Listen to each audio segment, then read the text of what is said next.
A paz do Senhor aos irmãos em Cristo Jesus. Deus abençoe cada um dos nossos amados e queridos irmãos nessa oportunidade.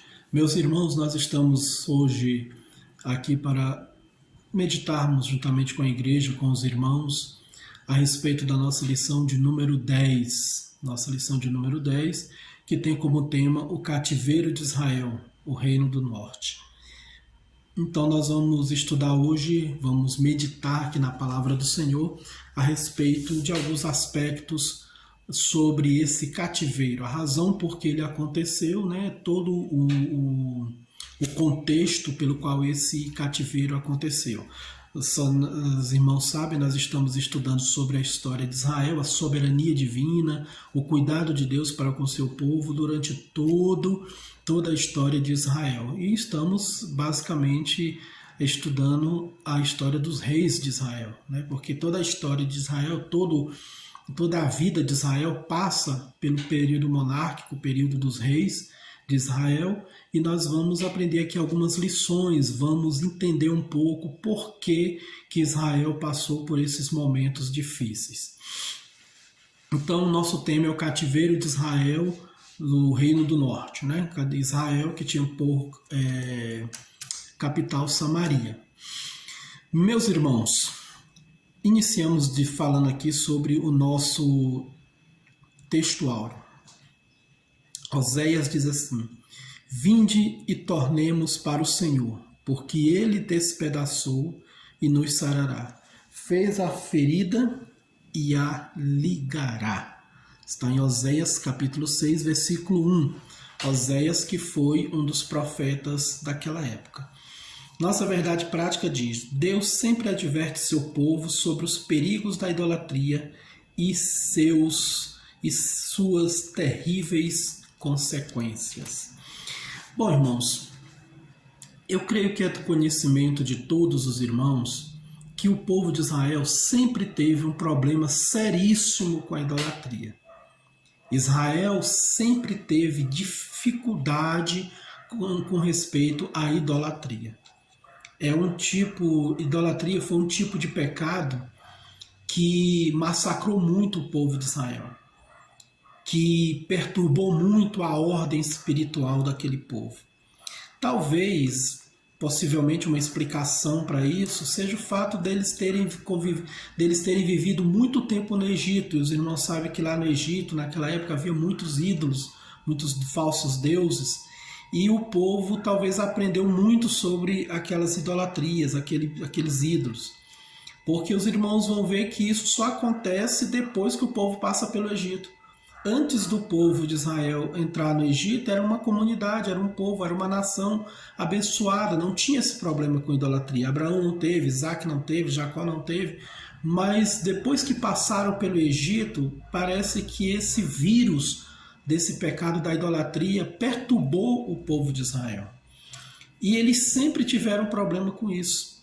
Se os irmãos lerem atentamente o livro de Juízes, os irmãos vão ver basicamente ali Israel num círculo vicioso. Até falamos sobre isso em outras lições.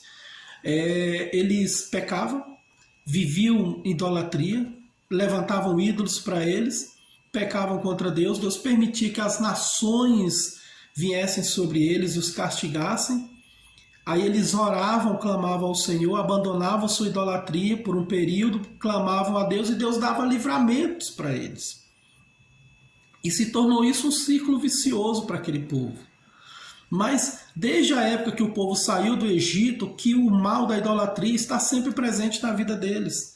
No deserto, Moisés teve problema com isso. Quando Josué entrou na terra prometida, os irmãos lembram que ele disse: escolhei hoje a quem se vai, se os deuses a quem serviram vossos pais, além dos rios, ou então ao Deus de Israel. Porque eu e a minha casa serviremos ao Senhor. Então, a idolatria, irmãos, ela sempre foi o calcanhar de Aquiles, sempre foi o ponto fraco de Israel. Eu creio que cada crente sabe identificar o seu ponto fraco, a sua maior dificuldade. Tem pessoas, irmãos, que eles têm uma dificuldade enorme durante toda a sua vida cristã, tem dificuldade com a bebida, tem dificuldade com o sexo oposto, tem dificuldade com o cigarro, tem dificuldade com a mentira, tem dificuldade com algum tipo de mal na sua vida, até mesmo a idolatria. Então nós vamos ver aqui que a idolatria foi o carrasco espiritual na vida de Israel. Foi o que levou o povo ao seu fracasso terrível. Eu sempre gosto de lembrar que quando Deus criou os 10 mandamentos, quando Deus nos deu os 10 mandamentos, é importante nós entendermos, é muito claro e é muito específico Deus começar os seus mandamentos falando sobre não adorar outros deuses. O que faz parecer, obviamente, todo pecado tem o seu peso, todo pecado tem a sua gravidade, mas parece-nos que a idolatria é um mal, talvez seja o mal mais terrível que um ser humano pode fazer contra Deus. Se houvesse uma escala de pecados, talvez o pecado da idolatria esteja acima de adultério, de bebida, de cigarro, de qualquer outro tipo de pecado.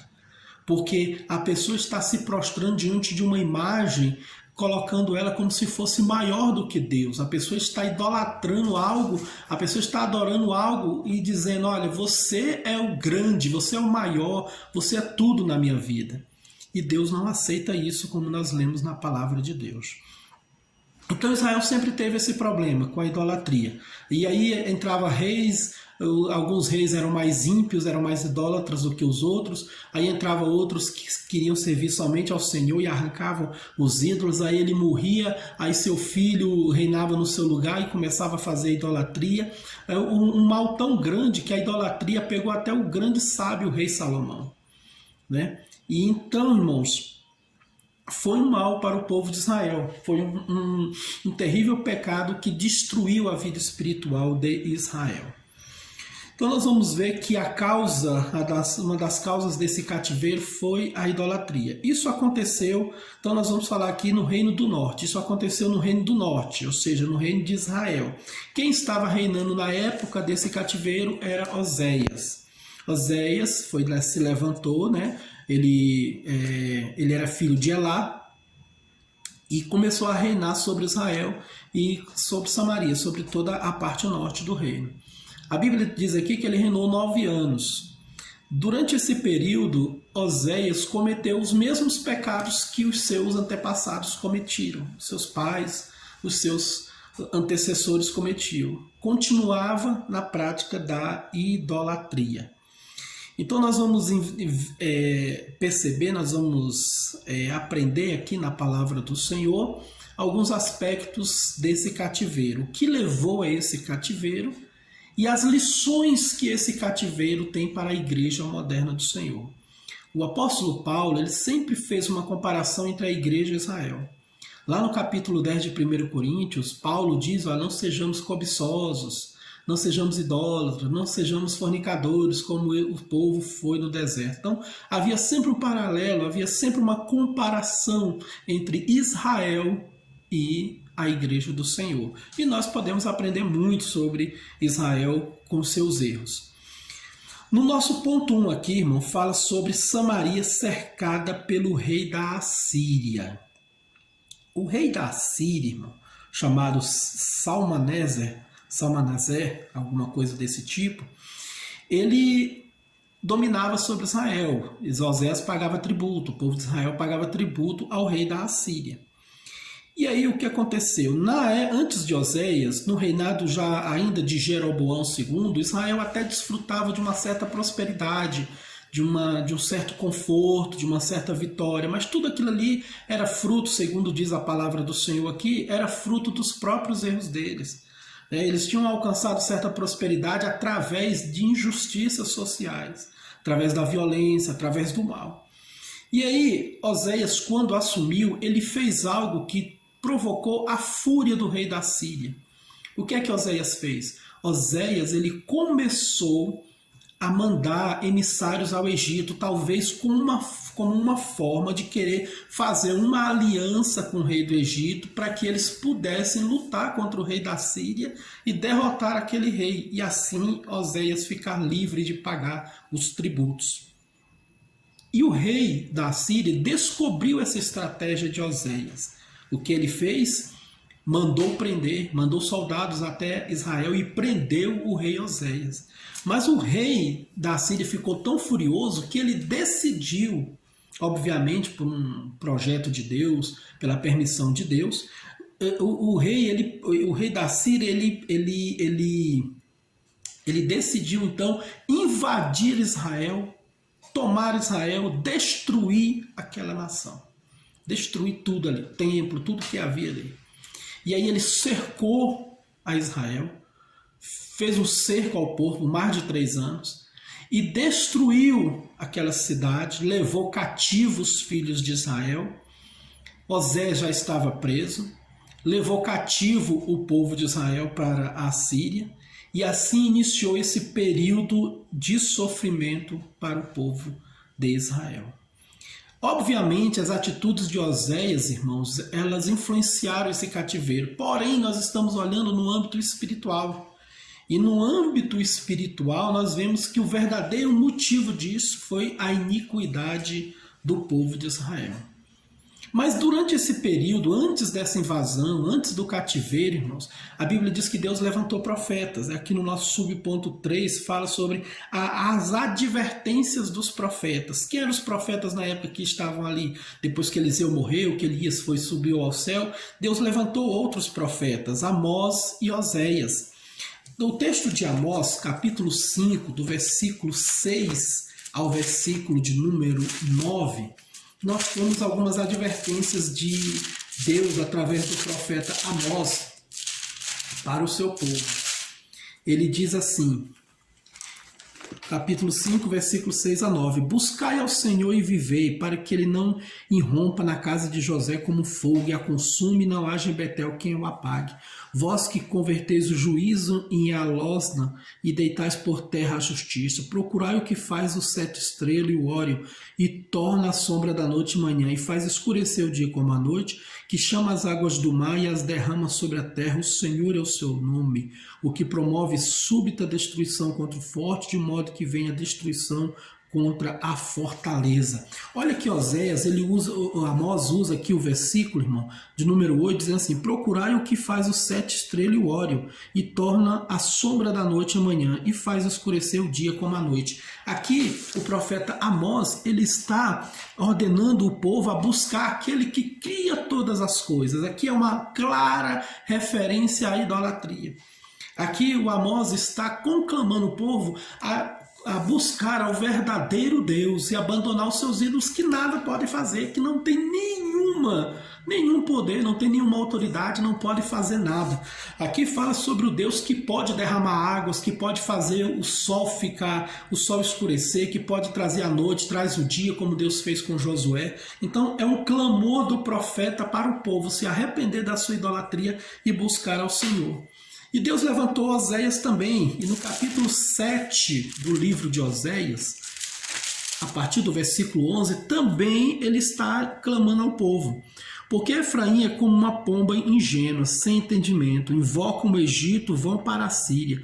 Quando forem, sobre eles estenderei a minha rede, e como aves dos céus farei descer, castigá-los-ei conforme o que eles têm ouvido na sua congregação. Ai deles, porque fugiram de mim, destruição sobre eles, porque se rebelaram contra mim. Eu os remi, mas disseram mentiras contra mim. Aqui o profeta Oséias também está conclamando o povo a se arrepender e está dando uma séria advertência para o povo. Olha, eu os destruirei. Foram buscar refúgio no Egito, que era isso que Oséias estava buscando. Ao invés de buscar a Deus, estavam buscando refúgio no Egito. Ao invés de buscar a proteção, o poder de Deus, estavam buscando a ajuda do Egito. Ao invés de buscar o socorro de Deus, estavam buscando aliança com o Egito. Ao invés de fazer aliança com Deus, estavam fazendo aliança com outro rei.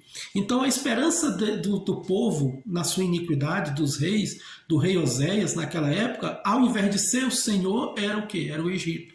E Deus fez essa clara advertência aqui em Oséias para o povo.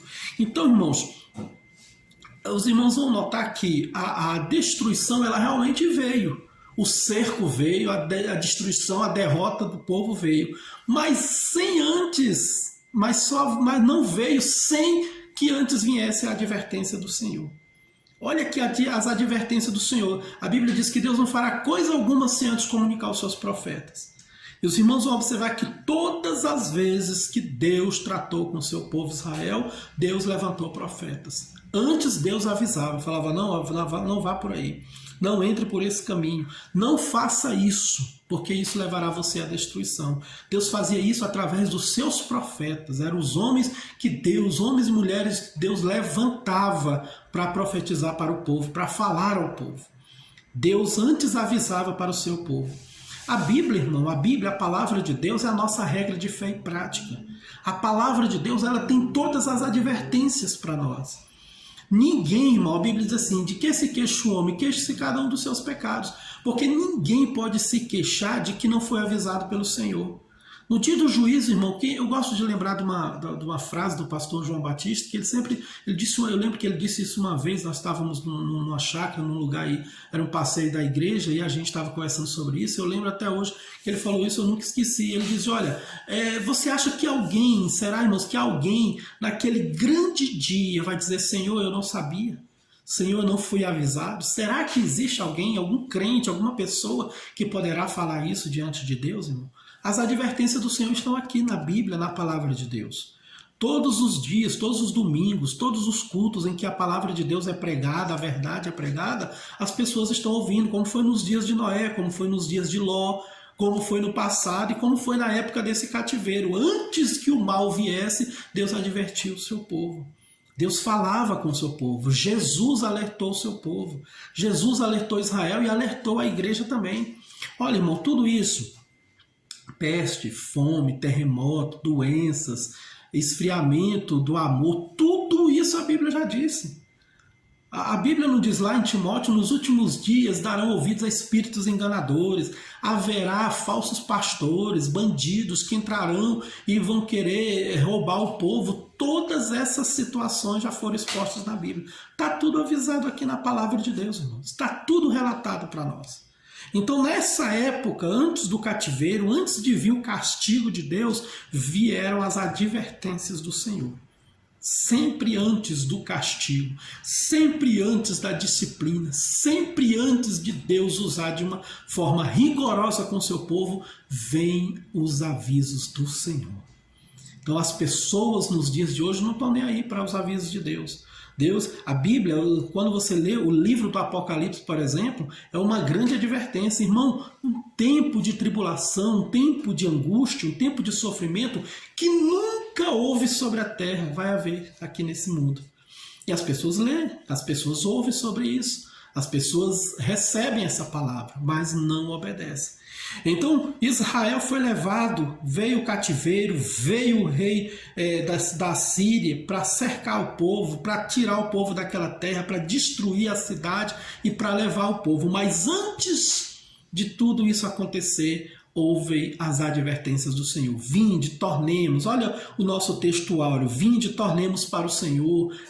Era o chamado de Deus para o seu povo, arrependei-vos. Não foi isso que João Batista e Jesus pregaram no deserto? Arrependei-vos, porque é chegado o reino dos céus, arrependei-vos, arrependam-se, antes que seja tarde demais. Então chegou a um ponto que não tinha mais solução. Deus tinha que usar de rigor, Deus tinha que usar de justiça para com o seu povo. E aí por isso o povo foi levado ao cativeiro. O pecado, irmãos, ele sempre exige justiça. O erro sempre exige uma correção. Não é assim a lei? A pessoa mata, tem que ser preso. A pessoa rouba, vai preso. O erro sempre exige uma punição, exige uma justiça. A justiça tem que ser feita diante do erro. No mundo espiritual é da mesma maneira.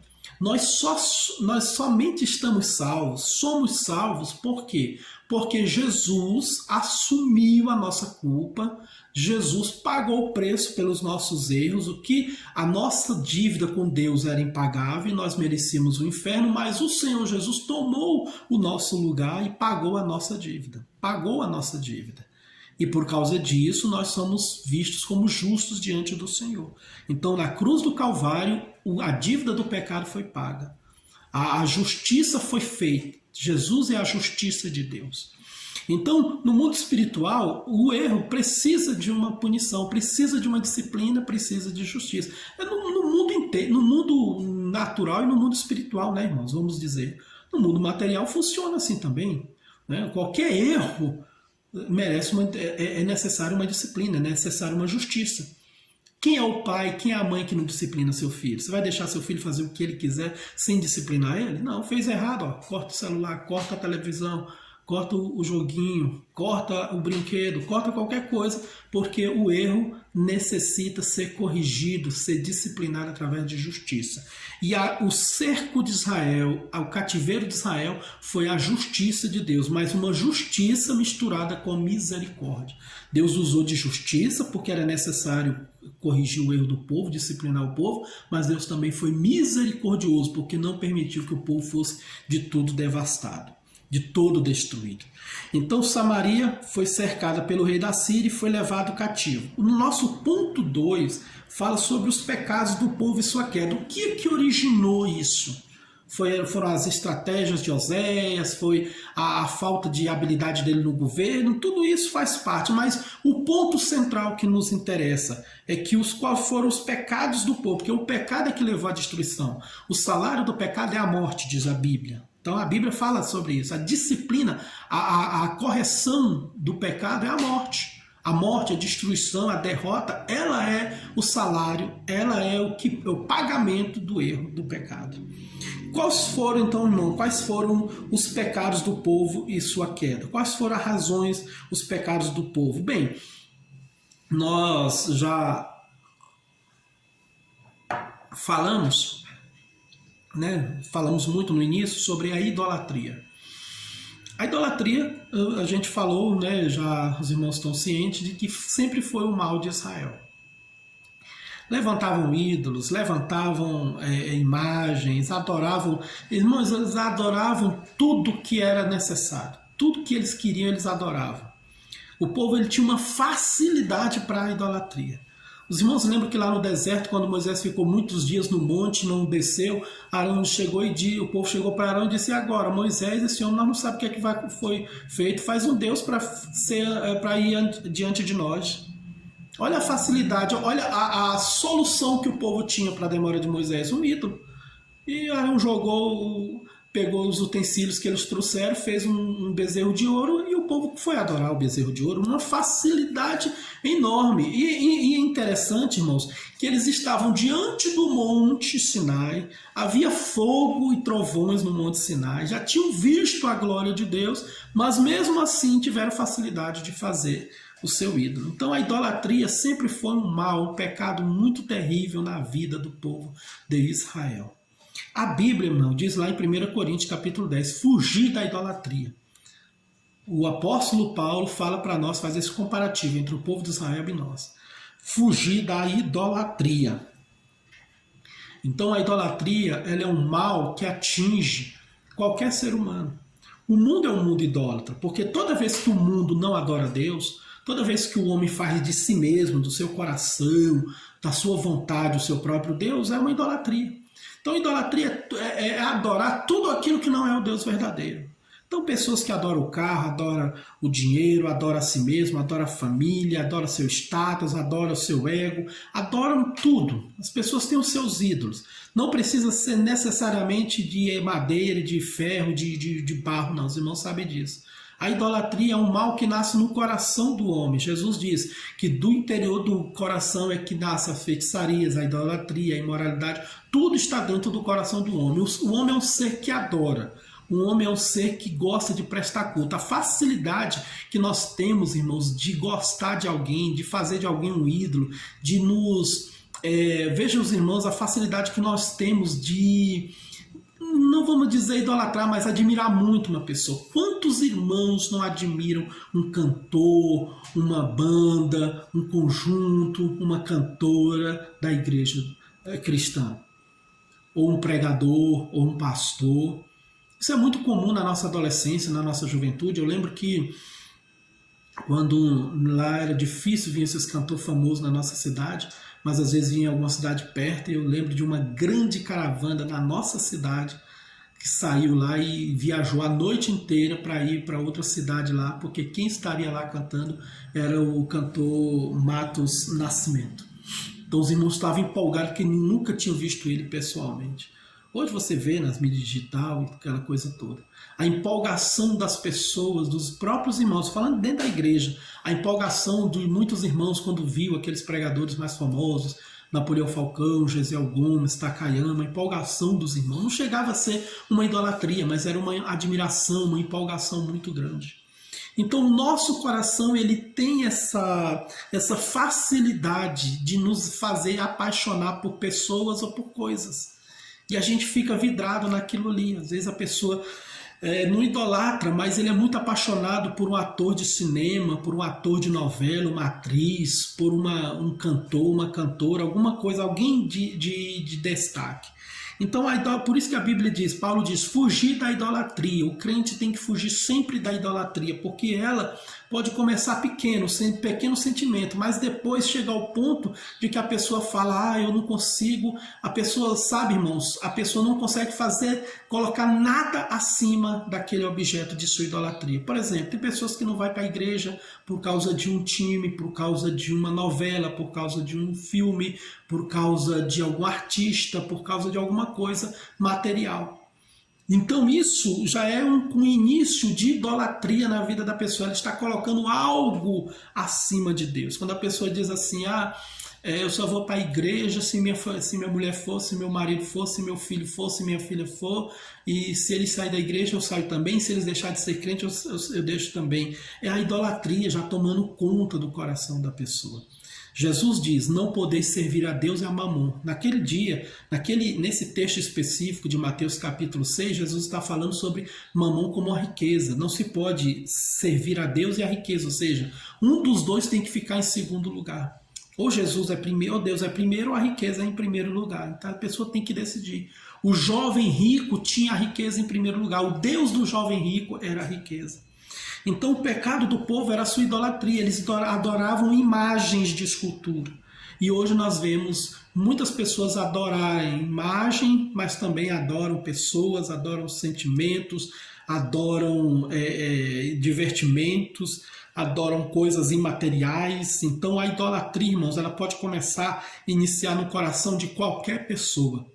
E nem o crente está livre disso, porque se tivesse, Paulo não tinha deixado a advertência fugir da idolatria. Então a idolatria foi um dos pecados do povo que o levou à queda. A Bíblia diz em Isaías que Deus não dá a sua glória para ninguém. Talvez o grande mal da idolatria, eu falei no início dos irmãos, pode ser que seja o pior pecado que o ser humano possa cometer, porque parece que a idolatria ela é um tipo de pecado que ela realmente ela esnoba Deus. É como se estivesse dizendo, Deus, você não é nada, você não representa nada, não significa nada para mim. E talvez por isso seja tão abominável diante de Deus, e Deus não tolera isso. A Bíblia diz, Deus não dá a sua glória para ninguém, ou seja, ninguém é digno de adoração a não ser Ele. Ele quer a glória só para Ele, Ele quer a adoração para Ele, só para Ele, porque só Ele é digno, porque só Ele é criador, porque só Ele é o verdadeiro Deus. Nós aprendemos pela Bíblia também que os ídolos nada mais são do que demônios.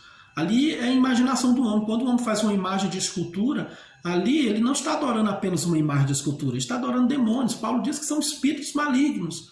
Então não existem outros deuses, não existe ninguém com o mesmo poder de Deus, não existe ninguém igual a Deus. O que existe são imitações de Deus, mas que não podem fazer nada.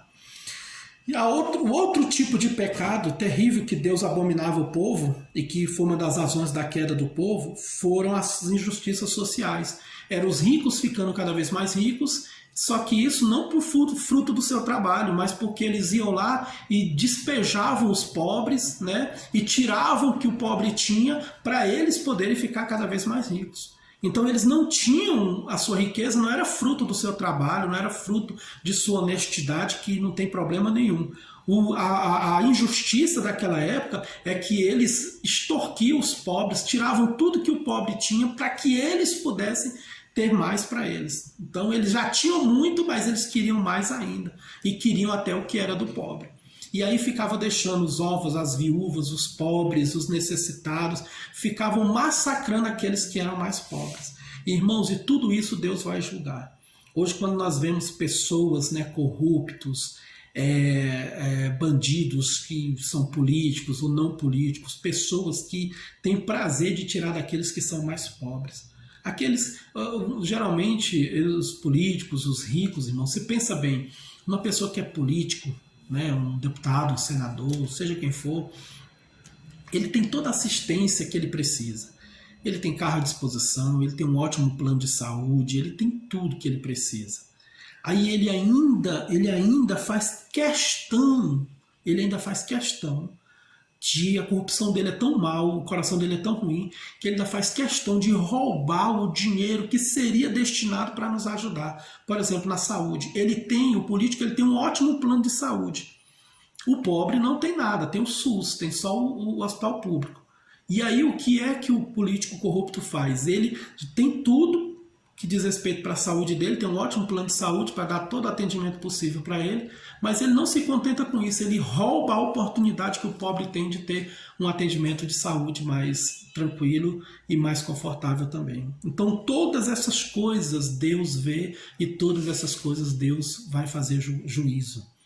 A Bíblia diz, se a viúva e o pobre necessitado clamar a mim por causa de ti, eu ouvirei e virei e te castigarei. É o que a Bíblia, a palavra de Deus, era a advertência de Deus para o povo de Israel, ainda no deserto, quando Moisés estava ali, diz, olha, não aflige o pobre nem a viúva ou o necessitado. Então Deus cuida dos pobres, irmão. Deus tem prazer no pobre, Deus tem atenção ao pobre. Deus não gosta de injustiça. Lá no livro de Tiago fala dos ricos que estavam tirando o direito dos pobres, aquelas pessoas que estavam massacrando os pobres, que estavam explorando os pobres. Você não vê como é que os milionários fazem hoje, e até em muitos países também. Tem lugar por aí, irmãos, os lugares, principalmente os socialistas, os comunistas, socialistas, eles são muito bons de falar de pobreza, falar que todo mundo tem que ter oportunidade, que todo mundo tem que ter uma vida digna, mas se você for atrás, a família de Fidel Castro, que toma conta lá de Cuba, é milionária, sempre foram milionários. E o povo na miséria, o povo lá vivendo, precisando comprar um ovo por dia, precisando comprar um ovo por mês ou por semana. Tinha direito a 10 papel higiênico por mês. Na Venezuela, o povo comendo lixo, enquanto o governante lá, o presidente deles lá no luxo, comendo lá com talher de ouro e aquelas coisas todas. Então essas coisas, irmãos, todas elas atraem a ira de Deus. E Deus se irou com o seu povo, com Israel, por causa dessa injustiça social. Isso acontece no Brasil, isso acontece no mundo todo, mas todos eles serão julgados pelo Senhor. Todos eles serão julgados por Deus em vida e serão julgados também no juízo final. Então a igreja do Senhor não pode cometer esse tipo de mal, não pode cometer esse tipo de pecado. Nenhum crente pode cometer esse tipo de pecado. Não podemos ser injusto com os mais necessitados. A igreja não pode ser injusta com os mais pobres, não pode fazer esse tipo de acepção de pessoas. A igreja não pode tratar o mais necessitado de forma inferiorizada. Não, tem que ajudá-lo e tem que honrá-lo também. Tem que dar a mão a ele também e tem que tratá-lo bem na igreja do Senhor. Infelizmente, irmão, hoje nós vivemos numa época de frieza espiritual e que o que nós vemos muitas vezes nos dias de hoje, irmãos, são igrejas que simplesmente maltratam o pobre, né? Zombam dos irmãos mais simples, zombam dos carros do irmão mais simples, zombam do irmão que está a pé, do irmão que anda de bicicleta, do irmão que tem um terno só, do irmão que não tem um dízimo alto, uma oferta alta. Então a igreja não pode entrar por esse caminho.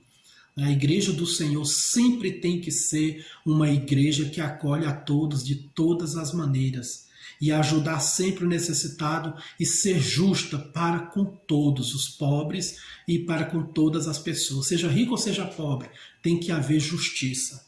Então esses eram os erros de Israel, 2 erros terríveis que levaram o povo à queda. E no ponto 3, o ponto final, fala sobre os estrangeiros que ocuparam Samaria. Nessa época, irmão, quando o povo de Israel foi levado para o cativeiro, o que aconteceu? Ficaram só alguns mais pobres no meio do povo, no meio da cidade lá destruída, devastada.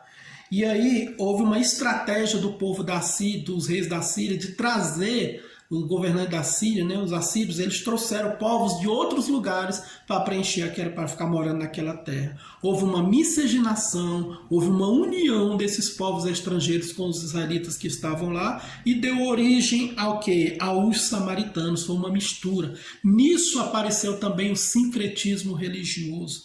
Israel até já praticava esse sincretismo, porque às vezes adorava a Deus e às vezes adorava os ídolos, tudo ao mesmo tempo. Sincretismo religioso, irmão, é a união de várias religiões numa só doutrina. Pessoa que diz assim, eu sou espírita, macumbeiro, budista, evangélico, católico, tudo ao mesmo tempo.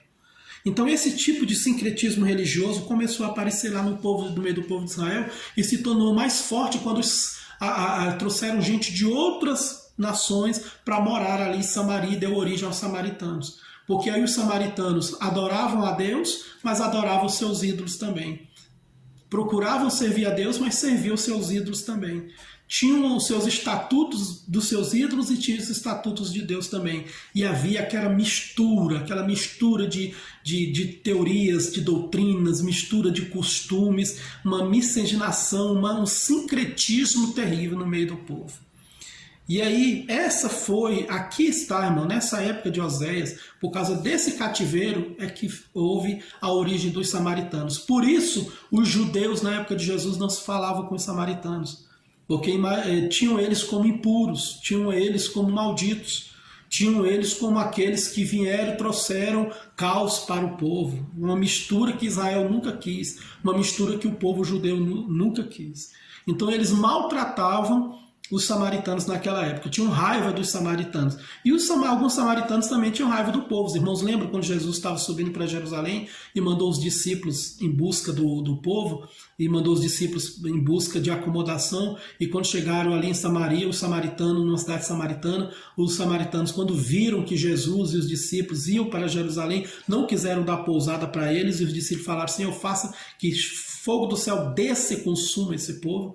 E Jesus disse, não vai acontecer isso com eles, não. Não vim para destruir a alma dos homens. Então os samaritanos e os judeus não se davam exatamente por causa dessa época. Além do que o orgulho de Israel ferido por ter a sua terra devastada, e agora vê outro povo, outros povos de outras nações tomar conta, morar, usufruir da terra de Israel. Israel não ia aceitar isso e não aceitaram isso de bons olhos nunca. Então houve a união entre eles e aconteceu muito essa questão do sincretismo religioso. Adoravam a Deus, mas adoravam outros. Lembra que a mulher samaritana falou, Senhor, uns dizem que adoram no templo, outros dizem que adoram no monte, outros dizem que onde é que deve adorar a Deus? Havia essa mistura entre eles. Toda vez, irmão, que há mistura entre o povo de Deus e o mundo, a igreja sempre sai perdendo. A igreja sempre sai derrotada. Existe uma falsa ideia de que a igreja precisa copiar as coisas do mundo, precisa fazer as coisas do mundo que o mundo faz para se aproximar do ímpio. Mas na verdade é o contrário, o mundo ele precisa ver uma coisa diferente.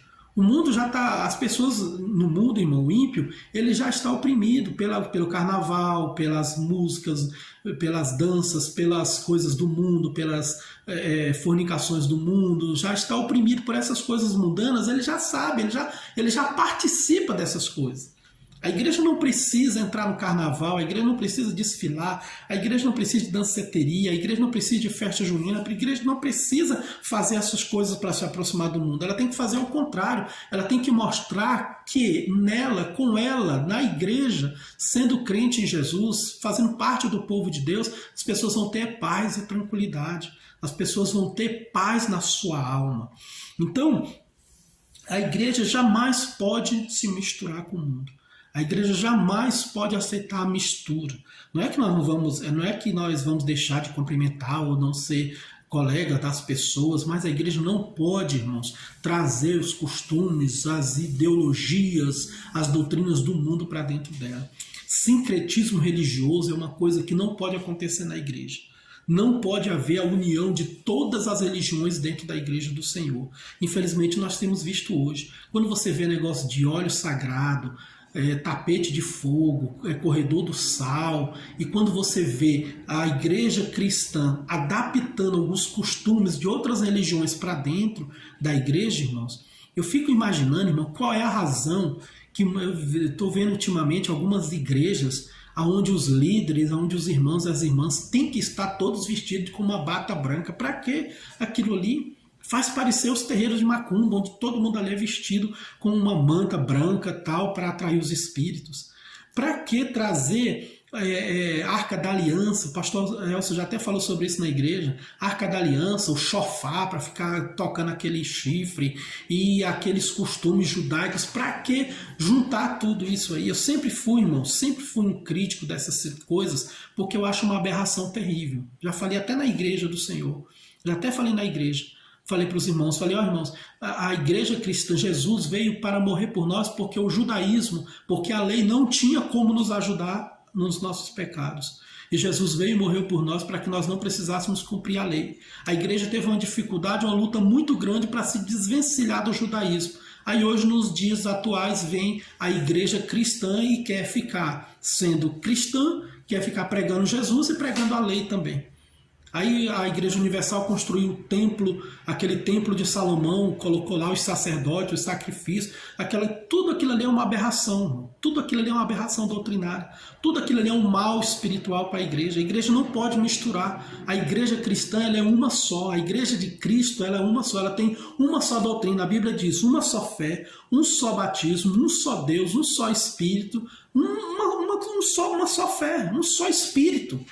Uma só palavra. Nós não podemos juntar nada, não existe união entre a luz e as trevas, irmãos. Sincretismo religioso não pode haver na igreja do Senhor. Mistura de doutrinas não pode haver na igreja do Senhor. Eu não preciso adaptar nada de outras religiões para dentro da igreja de Cristo. Eu preciso seguir apenas a Bíblia, a palavra de Deus. Então os estrangeiros que ocuparam Israel trouxeram seus costumes e se misturaram com o povo. Mas a Bíblia diz ainda, irmão, aqui no subponto 2, já terminando, diz que Jesus amou os samaritanos. Mesmo os samaritanos não sendo bem visto pelos judeus, Jesus falou com a mulher samaritana, citou o exemplo do bom samaritano. Jesus falou sobre o bom samaritano. Jesus não permitiu que os discípulos invocassem a Deus para trazer fogo do céu para destruir aquela cidade samaritana. Quando os leprosos foram purificados, voltou um e para agradecer, e esse era samaritano, e Jesus falou bem dele. Então Jesus veio para unir, mas unir através do novo nascimento. Veja bem que Jesus não se adaptou à doutrina dos samaritanos. Jesus não deu aval a nenhuma doutrina samaritana. Quando a mulher perguntou sobre adoração e tal, Jesus falou sobre a única e verdadeira doutrina. Dos adoradores do Pai o adoram em espírito e em verdade. Primeiro em espírito, ou seja, tem que ser nascido de novo. E depois em verdade, ou seja, em justiça e em sinceridade. Então, irmãos, nessa mistura que houve no meio do povo, apesar de haver, os samaritanos eram uma realidade naquela época de Jesus, mas Jesus os amou e deu oportunidade de salvar. A conversa de Jesus com a mulher samaritana foi para salvar a sua alma, para que ela nascesse de novo, ela e toda a sua família, e todos os seus amigos, e toda a comunidade da qual ela vivia. Amém, meus irmãos? Queridos, que Deus abençoe os irmãos em nome de Jesus. Chegamos ao final aqui, né? Nosso encerramento da nossa lição de número 10. E a lição que nós tiramos aqui é exatamente essa. O pecado sempre traz derrota, sempre traz destruição. O pecado sempre trará sofrimento. Olha as famílias sofrendo aqui, irmão. Imagine todo aquele povo saindo da terra de Israel e indo para a Síria a pés, capturados, algemados, muitos mortos. Quantos filhos perderam os pais, pais perderam os filhos por causa da tragédia do pecado. Então o salário do pecado é a morte, a idolatria, irmãos, a injustiça social, a rebeldia contra Deus nunca trará frutos bons para nós. A rebeldia contra Deus sempre nos lançará na derrota, sempre destruirá as nossas vidas e nos levará ao fracasso. Se rebelar e se ausentar de Deus, não ouvir a voz de Deus, veja que antes da destruição Deus falou através dos profetas. Então negar, rejeitar a voz de Deus, irmãos, é trazer ruína e destruição sobre as suas vidas. E foi isso que aconteceu com Israel naquela época. Que Deus nos guarde, que Deus nos ajude, que nós não sejamos rebeldes como aquele povo foi naquela época. Fugir da idolatria, fugir do sincretismo religioso, fugir da mistura pecaminosa que pode nos levar ao fracasso e pode nos levar à derrota. Amém, meus irmãos? Deus abençoe os irmãos. Vamos fazer apenas uma oração para nós encerrarmos. Querido Deus e Pai que está no céu, te agradeço nesse momento pela tua igreja, pelo teu povo que ouviu a tua palavra, pelo teu Espírito Santo nos ensinar através desta mensagem o quão terrível é nos rebelar contra o Senhor. Queremos, Senhor, ser fiéis a ti, queremos obedecer e ouvir a tua voz, que o Senhor tenha misericórdia de nós, que o Senhor tenha compaixão de nós e que mesmo na disciplina do Senhor existe o amor maravilhoso do Senhor, existe o cuidado maravilhoso do Senhor. Assim, meu Deus, nós te agradecemos, fala melhor aos nossos corações e nos ajuda, Senhor, a nunca sermos rebeldes como o povo foi nessa época. Deus querido, nos guarda dessas sentenças terríveis que o pecado traz sobre as vidas do povo. Assim nós te pedimos e te agradecemos em nome de Jesus. Amém. Deus abençoe os irmãos em nome de Jesus.